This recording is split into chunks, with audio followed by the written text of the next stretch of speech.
you. Okay.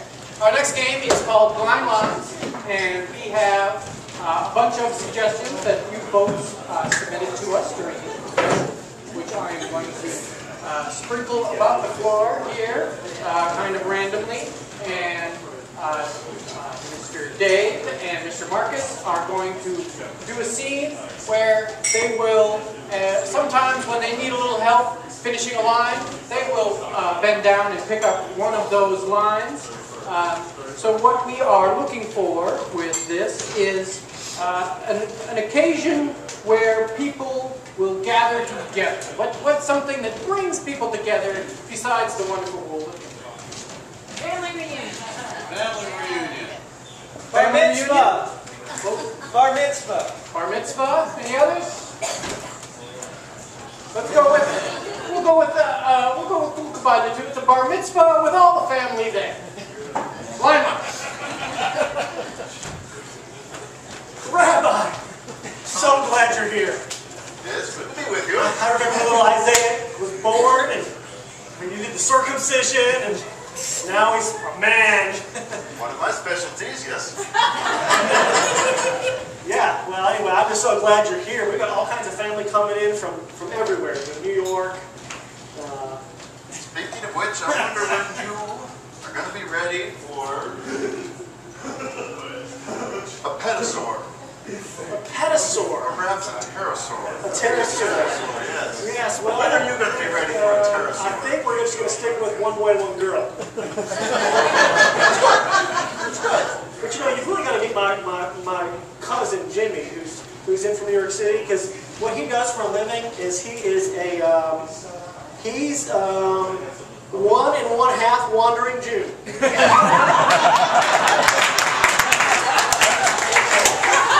I tell you what, that's almost enough. He just wanders and he's still Jewish. Is he coming in here tonight? Well, he'll be in later, I think. But you Where got is he now? Well, I mean, he's probably still coming to the airport. Someone's going to pick him up, but you know, this is just the most exciting day for my son. I'm just glad you could be here. Well, I think that your son has got a lot to learn about show business. Well, he does have those, unique abilities. He can juggle, and he can, do the tricycle. I mean, he's pretty much like a Jewish. Yeah, he's basically like a Jewish circus one man. It's pretty amazing. I mean, one of his favorite tricks is the "How are your twos?" How are your twos? Show me how that goes again, because I think you taught him that.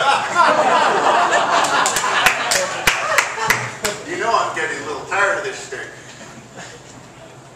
Okay, if you want to know how are your twos, you really have to throw rocks on the lawn. Okay. So you get a bunch of rocks, kind of like this one. You get your tubes and you just throw out on the lawn there.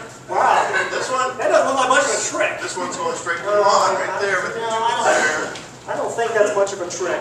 How about the one he really, really wants to learn from you is the never, never shake a baby. But sometimes, just when you get a real tough one, you just got to tenderize them a little. Is that what you did to Isaiah when he was born? Before the circumcision? Is that why he's a little bit off kilter, if you know what I mean? Isaiah was a tough one. With Isaiah, I had to take him to kiosks in the mall. For example, massage, we picked up some hermit crabs, and a whole lot of silly bands. You are one sick rabbi.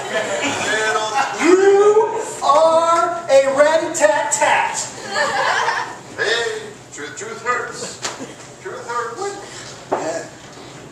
But you have to remember, even when you're a rat-tat-tat,